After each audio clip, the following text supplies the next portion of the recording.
It's quite shocking to hear some of our leaders uttering words that they were ill treated at the Queen's funeral when they were bundled in buses to go to the funeral session.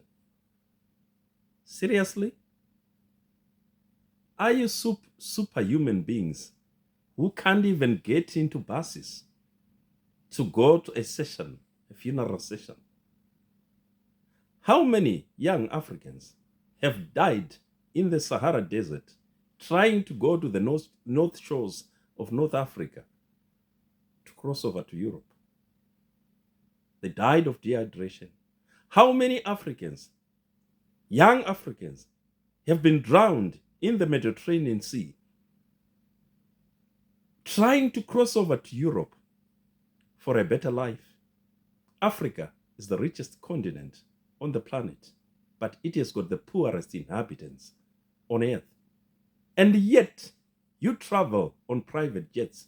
Some of your motorcades are a kilometer long, escorting one person at the expense of those poor people. Why are you not ashamed? How many times have you been called to Europe to try and solve your African problems?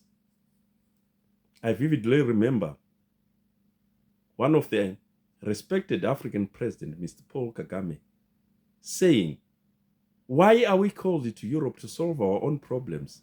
Some of you are going there for a photo opportunity with presidents of Europe or America. What a shock to hear some of you uttering those words. That you are superhuman beings, you can't be seen in buses. And you expect respect from Europeans, from Asians, and Americans when you can't respect your own people. What a shock.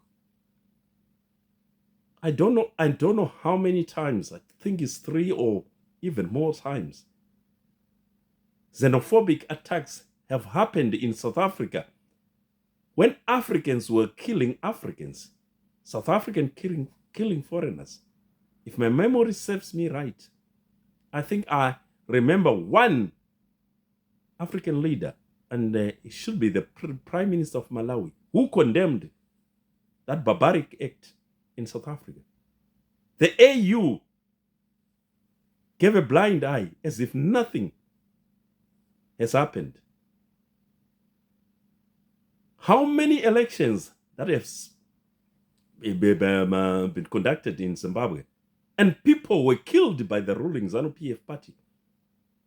The SADC, the AU, and other African organs kept quiet as if nothing was happening. But you expect respect from leaders of other continents. Shame on you. The Rwanda genocide.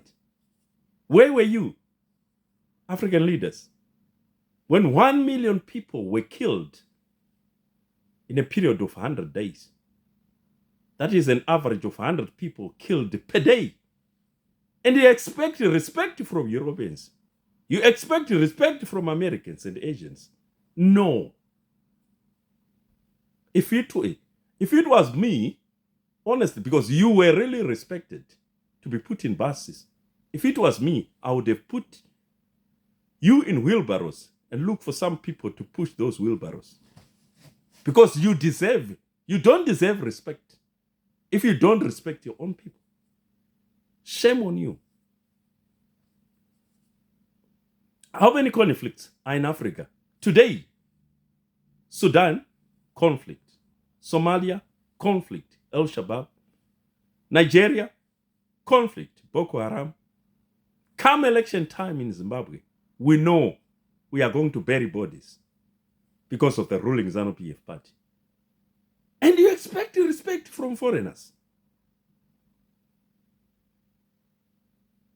African leaders, some of you, I respect some who are doing wonders for their countries, but the bulk of you, you should come out of that comfort zone and work for the betterment of Africa. if you are entertaining any hopes of getting respect from foreigners, thank you.